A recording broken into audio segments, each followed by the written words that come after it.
Well, the United Nations Climate Summit kicking off in Dubai in the United Arab Emirates. The world's leaders trying to answer the threat of global climate change. It's known in the jargon as COP28. Canada's got a big delegation trying to be seen as a world leader on the environment, but it comes as there's a growing fight between the Trudeau government and some provinces on climate change. Alberta, Saskatchewan, Ontario come to mind, specifically over the Trudeau government's carbon tax, plus Ottawa's target dates for cutting pollution. Some provinces sending their own teams to Dubai, including Saskatchewan, which will have its own pavilion. Let's dig into the politics of the summit. Our Friday front bench eagerly waiting to join me. Sabrina Grover was a federal Liberal candidate in the 2021 election. Nowadays, she's a principal at Shakti Strategies.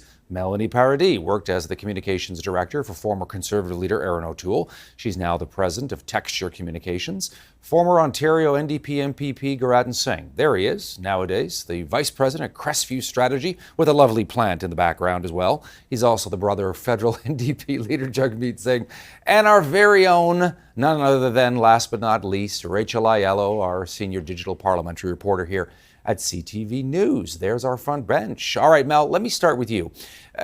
We can argue that Canada doesn't really speak with one voice here. And how much of a concern do you think that is? I'm speaking specifically about, this provincial federal squabbling we've been seeing. Now we're on a world stage. Your take. Well, that's right. But so the reason why the provinces are going en masse this time around is because they just can't trust Ottawa to deliver their message, to tell their story to the world. And what an amazing story they have. Alberta is already beating their methane targets for this year.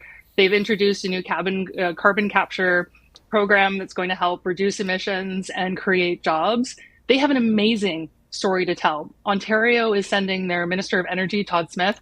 It's the first time Ontario has sent their Minister of Energy to COP, and he's going to deliver a really strong message about the important role, the leading role in the G7, really, that Ontario is playing in nuclear. He's in the middle of a 2-week tour promoting nuclear energy and the role that small modular reactors are going to play in ensuring that we reduce our emissions and have a clean grid across Canada. He's doing an incredible job. And that's the message that the provinces are trying to deliver at COP, that they just can't rely on Ottawa to do for them.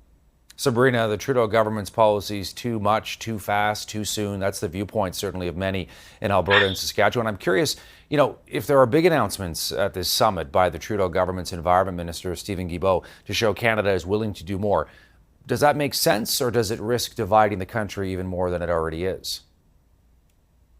Canada really has to play two roles, I think, at COP. I think one of them is going to be what's the domestic message that they relay back to Canadians. So when we're thinking about the oil and gas emissions cap that's been floated, there was a number of big agreements made at the OECD meetings last month as well on things related to the export credit agreements and whether or not fossil fuels funding can continue to go towards that. So I think that's some of the messaging that they're going to have to convey back here, and how does it affect our industry. But I think the more important part for the Canadians is also showing up on the global stage and taking a leadership role, right? So I think there's an increasing divide between high income and low income countries on climate. We're seeing reports where things like, the top 1% of people are contributing more than the lower 66%. Climate financing is being revealed by the OECD not to be going towards climate in low-income countries. Canada's part of the G7. They need to show up with a real plan and actually have a voice on that leadership stage about how they're going to help other countries also achieve their climate targets. Guradan, to you, climate change has become political, whether we like it or not. And at the same time, a lot of environmentalists, saying it's ridiculous for Dubai to be hosting this event. It's a petrostate. But Pierre Poilievre called it that in the House of Commons this week when he was talking about the massive Canadian delegation flying to Dubai, and as he put it, staying in an air-conditioned city in the middle of the desert. Your take?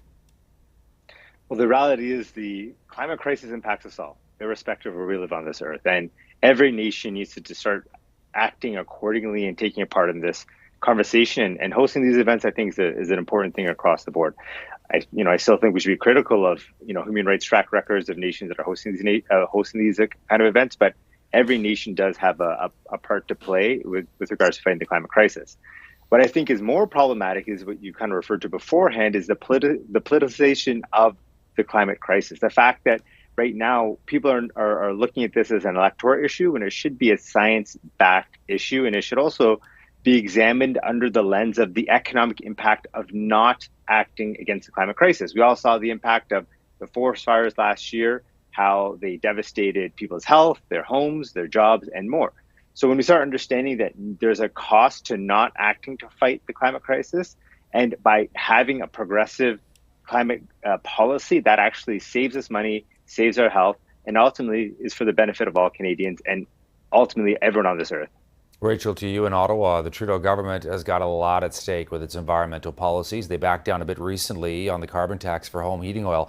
Now Saskatchewan says it will stop collecting the carbon tax on electricity as of January the 1st. And then on the other hand, you got environmentalists who feel betrayed that Ottawa isn't doing more to get rid of fossil fuels in Canada. Your take? I think the Liberal government has been challenged on this file for a number of years. You know, they wanted to take a more leadership role championing the fight against climate change, and then the pandemic hit, and Canadians' main concerns were their health.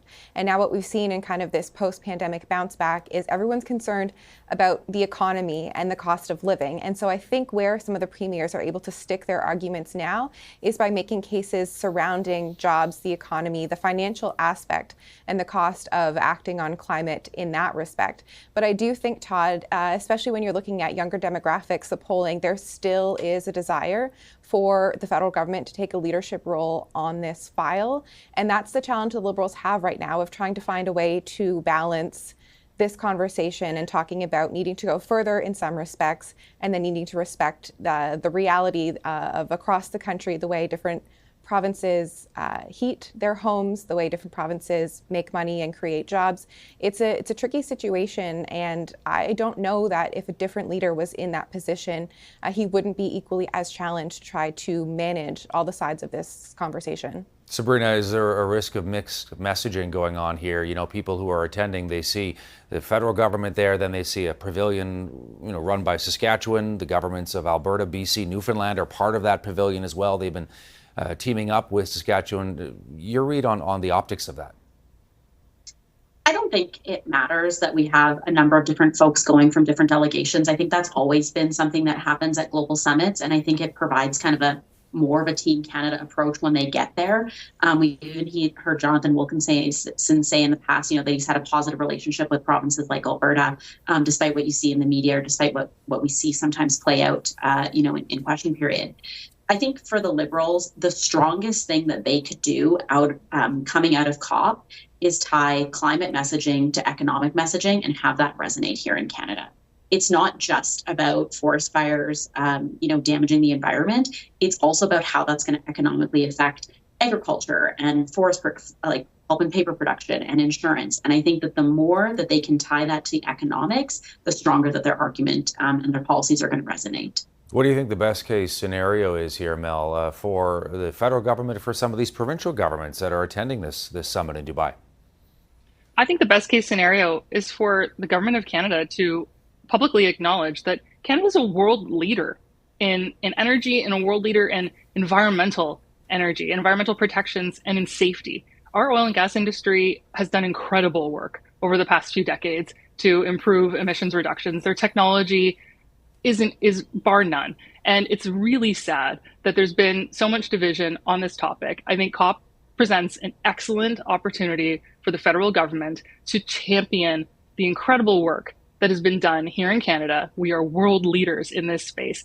And finally, for them to really get behind the incredible work Ontario's been doing in nuclear energy. Again, we're world leaders in that space. Canadians should be so proud of our broader energy sector and how environmentally conscious and safe it is, and yet it's just been so politicized, and I think it's sad. A win would be to see the federal government finally acknowledge that actually we are world leaders. Can you do both, Garetan? Can you say, look, we're world leaders in terms of how we produce energy, but we are also very focused on eventually phasing out fossil fuels? I think that's what the just transition is all about. When the NDP talks about and progressives across the board talk about the just transition, it's about not leaving behind sectors, but trying to transition towards a green economy and making sure that workers and sectors are brought along. But, in order to have a proper just transition, we need to make sure that governments are making the right investments and taking the right actions. Federally, the Liberals often have to get dragged along by the NDP to take on a progressive position. And provincially, I find it rich when we have, the the provincial conservatives, rather, who have just were about to destroy the green belt, and a crucially important aspect of our province described as a party or a government that's going to protect our environment. You can't have it both ways. They've demonstrated their lack of commitment to the environment on one hand, and I think that's consistent in their policy across the board.